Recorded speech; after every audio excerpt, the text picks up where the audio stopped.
Top stories is Adam Schefter jumping back in with us. Shefty, let's start with the Jets and the future of Aaron Rodgers. Yeah, he's not expected to return to the New York Jets this upcoming season. There's a new general manager in Darren Muji, new head coach in Aaron Glenn, and a new GM and a new head coach want to bring in their players with their culture. They're going to give Aaron Rodgers the chance to move on.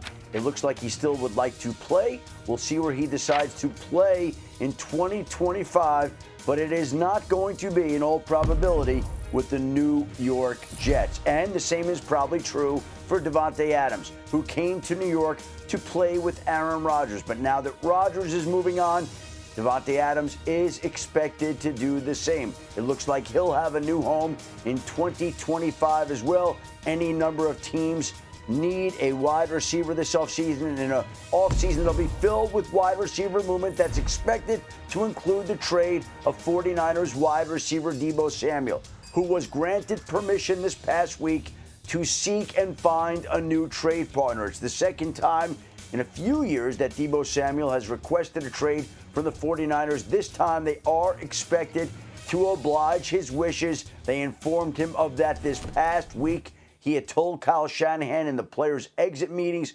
initially that he would like to move on. The 49ers also need to clear cap space, so it looks like both sides will be moving on from each other, with the 49ers looking to trade Deebo Samuel in the next month or so.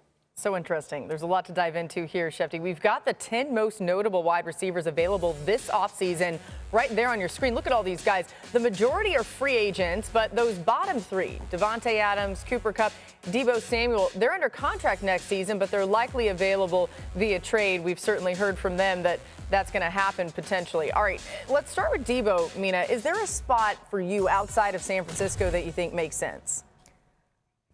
I think Pittsburgh still makes sense. You know, at this point in his career, Deebo has a very specific skill set. He's not a number one. He's not a guy who's going to win on the perimeter. But if you already have that guy on your roster and you already have speed, George Pickens, Calvin Austin, then you can really use someone like Deebo who gets you yards after the catch, makes your run game more diverse, contributes to basically make your offense more versatile and unpredictable. And those are all things that I think Pittsburgh needs. Question for me is really just whether Deebo would go there with the uncertainty at quarterback, if that's something he'd be interested in. But the Steelers would be probably my top choice for him based on the fit in their offense. Yeah, and you would think there would be a fit for him in Pittsburgh, meaning because they use Cordero Patterson in many of those ways this year. And I think Deebo's still younger than him. If he gets in shape and he's ready to roll, can still be very good playing in that role for the Pittsburgh Steelers that he could fit perfectly in, because there isn't anyone quite like him on that roster. Now, the other piece of that is making sure the offense fits him. He's been in San Francisco where I felt like they played specifically to his skill set, especially early on in his career. Can he get back to that, and can Arthur Smith adjust to using him in that manner? Yeah, Dan, is Deebo a guy who could fit in any offense at this point, or kind of to the points we're making here, does he need a specific offense that sort of suits him?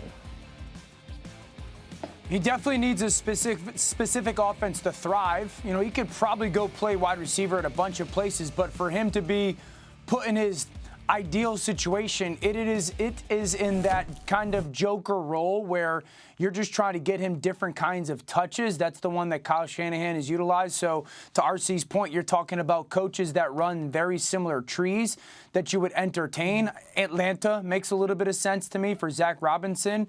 I'd also say a team like the Jacksonville Jaguars could use him. You know, you want to make sure that he is, 10 to 12 to 15 different kinds of touches a game to really kind of diversify the way that you can get easy access offense. Yeah, Liam Cohen would have some fun with that. Dan, on the Davante Adams side of things, Amina made the suggestion to the Chargers earlier, but when it comes to how teams should assess his fit, what should they look at if they're thinking about trying to sign him?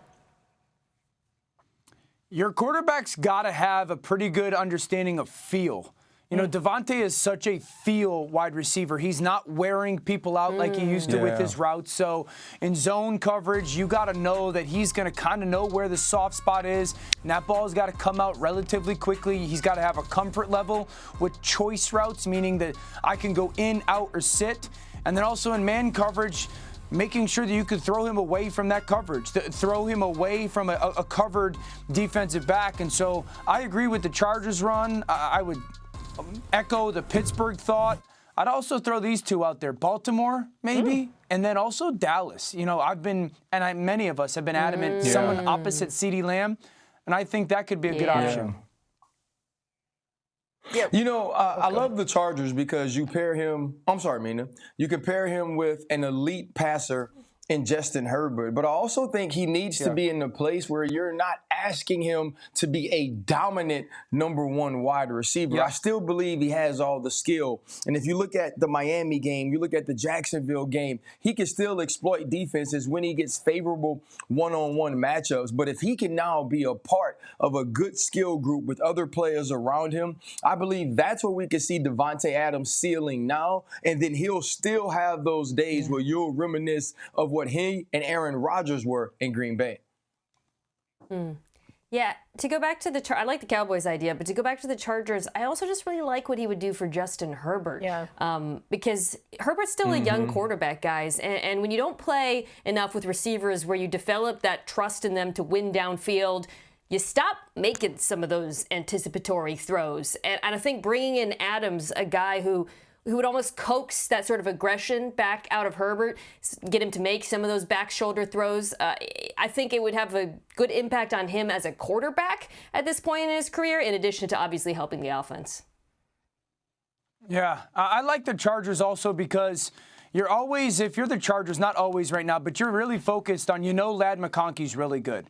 How can you help Ladd McConkey? It's also trying to get people that are going to attract some attention, attract bodies.